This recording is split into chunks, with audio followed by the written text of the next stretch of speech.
ఇప్పటికే 94,000 కోట్లు ఖర్చు పెట్టిండ్రు. ఎవడబ్బసొమ్మని? నీ జాగీరా ఇది? నీ ఇంటి నుంచి ఖర్చు పెట్టావా? మమ్మల్ని, ఈ తెలంగాణ ప్రజానీకానికి వాళ్ళ పిల్లల్ని తాకట్టు పెట్టి హై కాస్ట్ లోన్స్ తీసుకొచ్చి 94,000 కోట్లు ఖర్చు పెట్టారు. ఎంత దానికి మొత్తం కొత్త ఆయకట్టు 90,000 ఎకరాలు.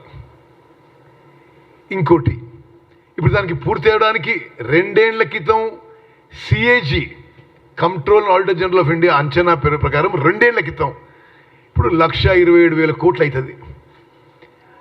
అసలు పూర్తి వరకు ఎంత కావచ్చు? 1,50,000 కోట్లు కావచ్చు. మరి ఎవడబ్బసొమ్మని నువ్వు ఆ ప్రాణహిత చేవెళ్ళ ప్రాజెక్టు మార్చేసి దీన్ని చేసినావు?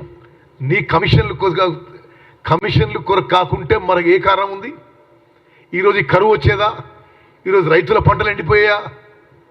పూర్తిగా నువ్వే కారణం అని చెప్పి మనం చేస్తాను. అన్ని దర్యాప్తు సంస్థలు చాలా స్పష్టంగా మేడిగడ్డ బ్యారేజ్ గురించి అన్నాయి. ఇది డిజైన్లో లోపం, ఇది కన్స్ట్రక్షన్లో లోపం, ఇది ఓఎండ్ఎంలో లోపం. ఎవరా అప్పుడు? చీఫ్ డిజైనర్ ఆయన్ని, చీఫ్ ప్లానర్ ఆయన్ని, చీఫ్ కన్స్ట్రక్టర్ ఆయన్ని, చీఫ్ ఇంజనీర్ ఆయన్ని. ఇంకెవరైనా మాట్లాడించినా?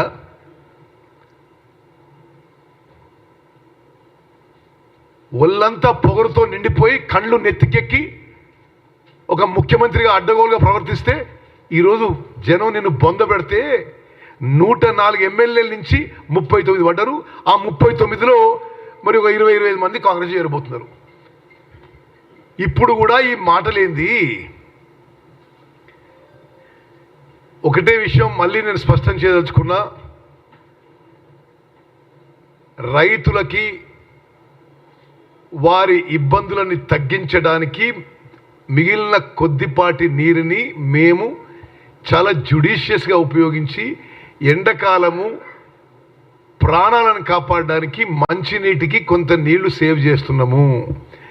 వ్యవసాయాన్ని కూడా ఎక్కడ వీలైతే, ఎంత వీలైతే పంట నష్టం జరగకుండా చూస్తున్నాము.